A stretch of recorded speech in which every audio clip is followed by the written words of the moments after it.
এখন ডোজটা কীরকম দেখেন, যখন উনি বায়তুল মুকাররমে বসে ঈদে মিলাদুন্নবীর ঈদকে নিয়ে কটাক্ষ করলেন, সেই বায়তুল মুকাররমে বসেই আমাদের মুফতি উসমান গনি সালাহি হুজুর ওনার চোখে আঙ্গুল দিয়ে দেখিয়ে দিলেন যে ঈদে মিলাদুন্নবী জায়েজ এবং এটা ওনার আসাতাজায়ে কেরামরা করে এসেছেন। আমি এখানে আসার একটু আগে আমাকে একজন বললেন, ভাই আজকে একটু গরম বক্তব্য দিয়েন। আমি বললাম, ভাই গরম বক্তব্যের দিন শেষ, এখন ঈদে মিলাদুন্নবীর বাংলাদেশ, ঠিক কিনা বলেন? আগে এক সময় আমরা দেখতাম ঈদে মিলাদুন্নবী মাস আসার আগে কিছু কিছু মৌলবীরা মাইক পেলেই মিলাদুন্নবীর বিরোধিতা করতেন, ঠিক কিনা? কিন্তু ইদানিং এবছর আমরা দেখেছি অনেক কিছুই এগুলো কমেছে, ওনাদের বুঝ হয়েছে, সকলে বলে আলহামদুলিল্লাহ। তারপরও মাঝে মধ্যে দু একজন উল্টাপাল্টা কথা বলেন। আসলে অ্যালার্জি বেমার যাদের অ্যালার্জি রোগ, এটা মনে হয় কখনো চিরদিনের জন্য কমে না। যতদিন আপনি ঔষধ খাবেন, যতদিন আপনি মলম ব্যবহার করবেন, ততদিন এই রোগটা আপনি নিরাময় থাকবে, আপনি আরাম পাবেন। যখন এই ডোজটা ব্যবহার করা বাদ দিবেন, আপনার চুলকানিটা আবার শুরু হয়ে যাবে, ঠিক না? ঠিক তেমনইভাবে ঈদে মিলাদুন্নবী জিনিসটা হয়ে গেছে ওনাদের অন্তরের রোগ। কিসের রোগ? অন্তরের রোগ। যখন ওনাদেরকে ভালোভাবে ডোজ দেওয়া হয় তখন ওনারা একটু আরাম পান, কথা বলা বাদ দেন, পরে আবার কদিন না যেতে যেতেই আবার কথা বলা শুরু করে দেন। এখন সেই ডোজটা কীরকম, যেমন গত কয়েকদিন আগে আমরা দেখেছি আমাদের জাতীয় মসজিদ বায়তুল মুকাররমের জাতীয় খতিব বিশিষ্ট আলিমে দ্বীন হযরত মাওলানা আব্দুল মালিক হাফিজাহুল্লাহ, তিনি ঈদে মিলাদুন্নবী নিয়ে, ঈদ শব্দটাকে নিয়ে বিভিন্নভাবে কটাক্ষ করেছেন। আপনারা কি শুনেছেন? আসলে ওনার যে বক্তব্য, এই বক্তব্যের দ্বারা বাংলার প্রত্যেক আশিকের রাসূলের অন্তরকে ব্যথিত করেছে, ঠিক কিনা বলেন?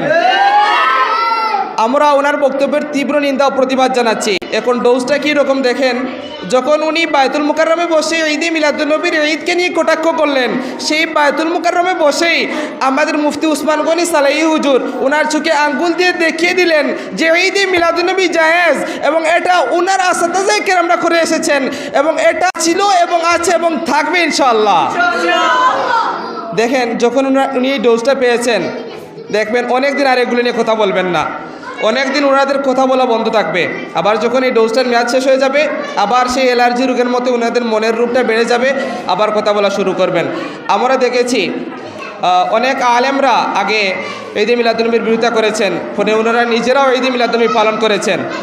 যেমন বাংলাদেশ জামায়াতে ইসলামীর একজন প্রখ্যাত বুজুর্গ বিশিষ্ট আলেমে দ্বীন, সকলেই ছিলেন মরহুম আল্লামা দেলোয়ার হোসেন সাঈদী রাহিমাহুল্লাহ। তিনি এক সময় মিলাদুন্নবী, ঈদে মিলাদুন্নবী পালন করাকে বেদাত বলেছেন, ফতোয়া দিয়েছেন যেটা করা ঠিক না। কিন্তু এক সময় দেখেছি আল্লামা সাঈদী সাহেব তিনি নিজেও ঈদে মিলাদুন্নবী মাহফিলে গিয়ে মাহফিল করেছেন, ঠিক কিনা বলেন? আমরা দেখেছি যে আবুল কালাম বাশার সাহেব তিনি নিজেও ঈদে মিলাদুন্নবীর বিরুদ্ধে ফতোয়া দিয়েছেন, বিদআত বলেছেন। এক সময় তিনি নিজেও বায়তুল মুকাররমে মাহফিলে গিয়ে নিজেও মাহফিল করেছেন, ঠিক কিনা বলেন? কবি ঘরানার মধ্যে অনেক, যেমন মুস্তাকুন নবী হাফিজাহুল্লাহ, তিনি প্রথমে এর বিরোধিতা করেছেন, পরে ঠিক তিনি নিজেও পালন করেছেন। অনেকে বলে থাকেন যে ওনারা নাকি টাকার কাছে বিক্রি হয়ে পরে ঈদে মিলাদুন্নবী মাহফিল করছেন। আমি বলি, ভাই আলেমরা কখনো টাকার কাছে বিক্রি হতে পারে না। ওনারা আগে দলিল খুঁজে পান নাই, ওনারা আগে বুঝেন নাই, পরে দলিল খুঁজে পেয়েছেন, পরে বুঝেছেন, সেজন্য ওনারা পরে মিলাদুন্নবী মাহফিল পালন করেছেন। আমরা আশা করব ভাই অন্তরের বেমারটাকে, আপনাদের অন্তরের যে রোগ, এটাকে ধুয়ে ফেলে দেন, সকলের সাথে মিলিয়ে মিলাদুন্নবী পালন করুন। যারা এখনও বিরোধিতা করছেন, যারা এখনও বিভিন্ন এগুলো নিয়ে লেখালেখি করছেন, মনে রাখবেন, প্রয়োজন হয়ে লিখে রাখবেন, শীঘ্রই আপনারা নিজেরাও ঈদে মিলাদুন্নবী মাহফিলে যাবেন এবং ঈদে মিলাদুন্নবী মাহফিল করবেন ইনশাআল্লাহ। আমরা বিশ্বাস রেখে এটা বলতে পারি, যেটা সত্য সেটার পক্ষে একদিন সবাই চলে আসে, সবাই ছুটে আসে। আপনাদের আকাবিররা যারা বিরোধিতা করেছে তারা শেষ মুহূর্তে এটার পক্ষে কথা বলেছে।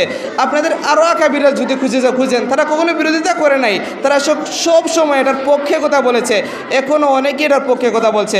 আমরা চাই আপনারাও চলে আসুন সত্যের পক্ষে, আপনারা ঈদে মিলাদুন্নবী মাহফিল পালন করুন। কেন ভাই, আপনারা সিরাতুন্নবী মাহফিল করলে আমাদের তো কোনো সমস্যা হয় না, আপনার কথাগুলো আমরা শুনি, আপনাদের আলোচনাগুলো আমাদের শুনে আমাদের ভালো লাগে, থাকে। আমরা চাইব আপনারা সকলেই সত্যের পক্ষে চলে আসুন এবং সত্যকে সত্য বলার চেষ্টা করুন। সত্যকে সত্য জেনেও না বুঝার ভান না করার চেষ্টাটা আপাতত বাদ দিন। আমরা চাই সকলের সাথে কাঁধ মিলিয়ে ইসলামের পতাকাকে উড্ডীন করতে ইনশাআল্লাহ। সকলেই ভালো থাকুন, সুস্থ থাকুন। বাংলাদেশ আঞ্জুমানে তালামিজে ইসলামিয়া ১ নং ১২ আলী শাখার পক্ষ থেকে সকলকে জানাচ্ছি আন্তরিক মোবারকবাদ ও অভিনন্দন। আসসালামু আলাইকুম ওয়া রাহমাতুল্লাহ।